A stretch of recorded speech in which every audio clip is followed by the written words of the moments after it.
Hey, what's up, stock compounders? Brad here. So I want to give you an update on the credit card mishap that I published a video about on June 4th. How my credit score had plunged from 716 to 613. And I didn't even know anything was happening. So at first I thought, well, one of my accounts probably got hacked. There's probably some malicious activity happening where maybe someone opened a line of credit in my name and I didn't know, and now that account is delinquent. It turns out it was a mistake on my part. Well, partly my part, let's put it that way. I had closed one of my credit cards. It was actually a business credit card, Chase Inc. I had called them up, paid off the remaining balance, and closed the card. Now, what I didn't realize is that after I made that final payment, there was going to be one more kind of interest payment due that I wasn't told about as I was on that phone call. So because the account was closed, I didn't have access to it. I didn't get any emails about it. And so this interest wasn't getting paid. And a couple months went by, the account went into default, and it really tanked my credit score. And I called them up and they said, well, there's really nothing that we can do about this in terms of helping out your score or removing this delinquency from your credit report. So anyway, what I should have done is I should have asked when I was on the phone with them, will there be any future interest payments owed? And then I could have taken care of that then. It seemed like they should have told me that if I was closing their credit card, but they didn't, and I guess they weren't responsible for informing me of that information. But anyway, I want to give you guys an update. It's been about 2.5 weeks since that happened. I've been keeping a close eye on my credit scores. I also mentioned in that video that one of my credit cards got shut down. Out of the blue, they sent me an email. They said, we're going to close your credit card. And they didn't say why. I know why. It's because my credit score plummeted. But it was a credit card that I had a credit of $20,000, over $20,000. So that just disappeared. There wasn't any balance on it. So they were able to just close it without really any recourse. I think what happened with that is banks are tightening up because there's so many people losing jobs. And they're worried about all of this outstanding revolving credit that's out there. They're worried about people using that because they don't have an income, using their credit and then not being able to pay it back. So banks are kind of tightening up. But what I did today is I looked at my credit score through 4 of my credit cards. I just want to add, none of my other credit cards have been closed. So hoping that was an isolated incident with Bank of America closing that credit card. So my credit score with these 4 credit cards, Discover, okay? Discover 751, okay? It doesn't seem like this delinquency that I had impacted my Discover card score at all, which is FICO score 8 from TransUnion. Now it's kind of crazy, guys.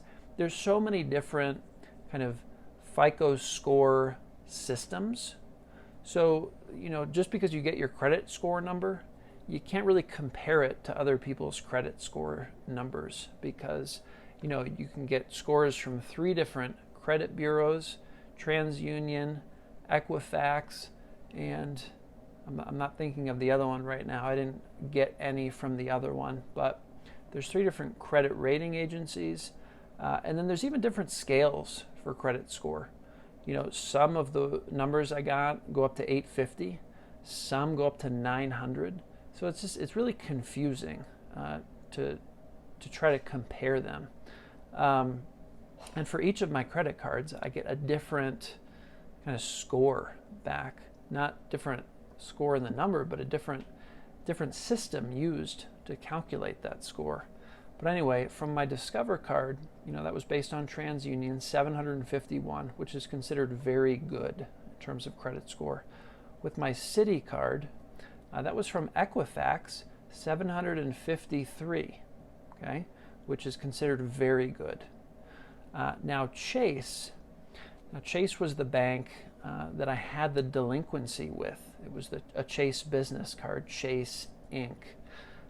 So my other Chase card, my personal credit card through Chase, uses Vantage Score 3.0 from TransUnion. That's 637. Okay, so just 3 weeks ago, 2.5 weeks ago, it was knocked down to 613. Now I'm at 637. So that's a gain of 24 points. You know, that's something. It's still considered poor in terms of score, 637. And then Capital One, it looks like Capital One uses the same credit scoring as Chase. So that's also 637. So, you know, it's kind of interesting, guys. For my score through two of my credit cards, my score is in the 750s. And through two of my other credit cards, my score is in the 630s, which is a very big difference in terms of, you know, if I were to apply for like a home loan or some other kind of loan, depending on which score that bank, that financial institution pulled, if they pulled the 637, I would have significantly worse terms than if they pulled one of these scores that was in the 750s. I would have significantly higher interest rates with these lower scores. So, you know, the whole industry of credit scoring and credit reporting, I don't know, guys, it's very confusing, and I have to think it's probably designed to be confusing, which is unfortunate for people like you and me.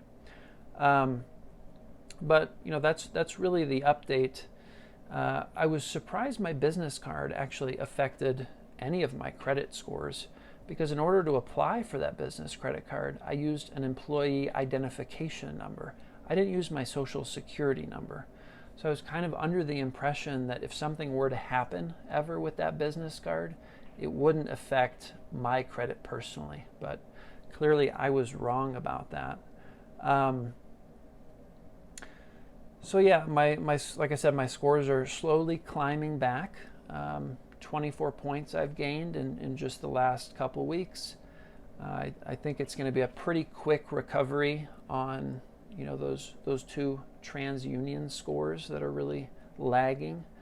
But I am happy that these other two scores are still in the 750s. I feel pretty good about that.